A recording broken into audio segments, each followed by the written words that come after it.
This is the synthetic signal report for Wednesday, April 8th, 2026 in the morning. Today's analysis examines Project Glasswing and the deployment of Anthropic's Claude Mythos for critical software security. We look at Cloudflare's strategic roadmap for full post-quantum protection by 2029 and the technical breakthrough of MegaTrain for single GPU large language model training. This report also covers the proposed 128 million supply cap for Ethereum, the benchmark performance of Qualcomm's Snapdragon X2 Elite Extreme, and the provisional ceasefire between the United States and Iran. Anthropic has officially detailed Project Glasswing, a systematic initiative to secure critical software infrastructure during the transition to agentic intelligence.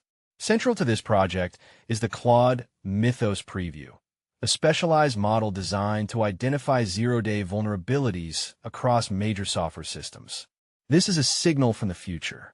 While general-purpose models have been used for code assistance, Mythos represents a pivot toward defensive, autonomous security.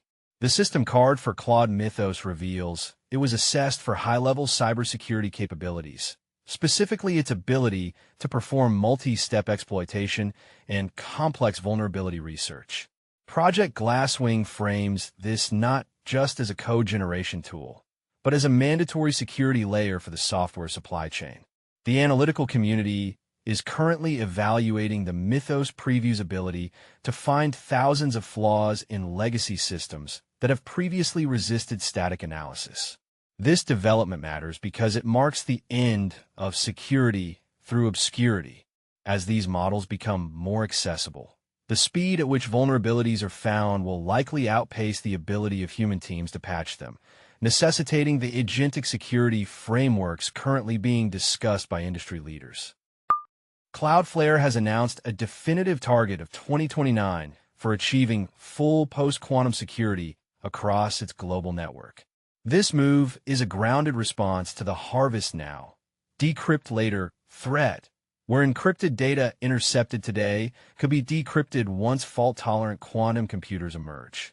The roadmap involves transitioning all internal and customer-facing traffic to post-quantum cryptographic algorithms. Cloudflare is prioritizing the implementation of key encapsulation mechanisms and digital signatures that are resistant to Shore's algorithm.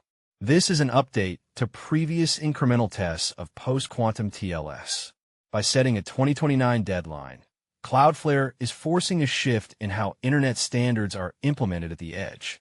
The technical challenge remains the increased size of post-quantum keys and signatures, which can impact handshake latency in high-speed environments. A new technical paper has introduced MegaTrain, a framework that enables the full precision training of models with over 100 billion parameters on a single graphics processing unit. Historically, training models of this scale required massive distributed clusters and complex interconnects. MegaTrain achieves this through a deterministic pipeline and optimized memory management that offloads non-active weights without the typical latency penalties. Simultaneously, the physical hardware landscape is shifting with the arrival of the Qualcomm Snapdragon X2 Elite Extreme. Performance benchmarks indicate that this chip is a serious rival to Apple's Silicon and poses a significant threat to the dominance of AMD and Intel in the laptop market.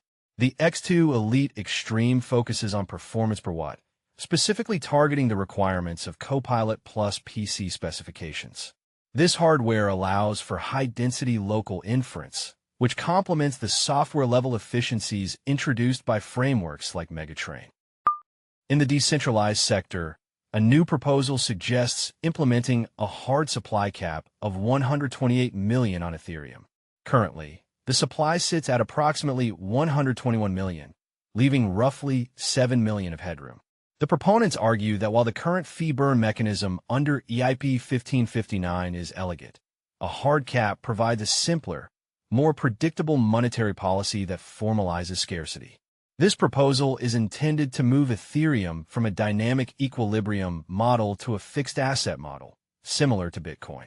In world news, the United States and Iran have agreed to a provisional 2-week ceasefire. This deal includes the temporary reopening of the Strait of Hormuz, a critical choke point for global energy. This is a grounded de-escalation after months of high tension. While the deal is provisional, it has already led to a relief rally in global markets. However, the Israeli military has clarified that this ceasefire does not apply to its operations in Lebanon, where it will continue its campaign against Hezbollah targets. Community chatter is currently dominated by a major data theft targeting Snowflake customers. The threat group known as Shiny Hunters claims to have breached Onodot, a third-party service integrator, to gain access to customer environments. This highlights the ongoing risk of platform-as-a-proxy attacks, where trusted service providers become the primary entry point for attackers. In security monitoring, Russian state-sponsor hackers from APT28 are reportedly hijacking home and small office routers from TP-Link and MegaTrain. The attackers overwrite the DNS settings to redirect traffic through controlled servers, allowing for the theft of Outlook credentials and other sensitive data. In the European Union, the NIS2 directive is now in effect. Organizations in energy, health, and finance now face fines of up to 10 million euros for non-compliance with incident reporting timelines. This is driving a surge in the adoption of centralized log management and automated compliance reporting tools. On the emerging tool front, keep an eye on the Hermes Agent Orange Book by Noose Research. It is a new open-source framework for building and deploying AI agents. Also notable is Happy Horse 1.0, an open-source video generation model that supports synchronized audio and high-definition output. Finally, in biological research, a new study on human echolocation has found that the brain does not treat each mouth click as an isolated event. Instead, it accumulates auditory evidence across multiple clicks to build a precise spatial map of the environment. This mimics the data accumulation pattern seen in radar and sonar systems, providing a deeper understanding of human sensory plasticity. This concludes the synthetic signal report for Wednesday.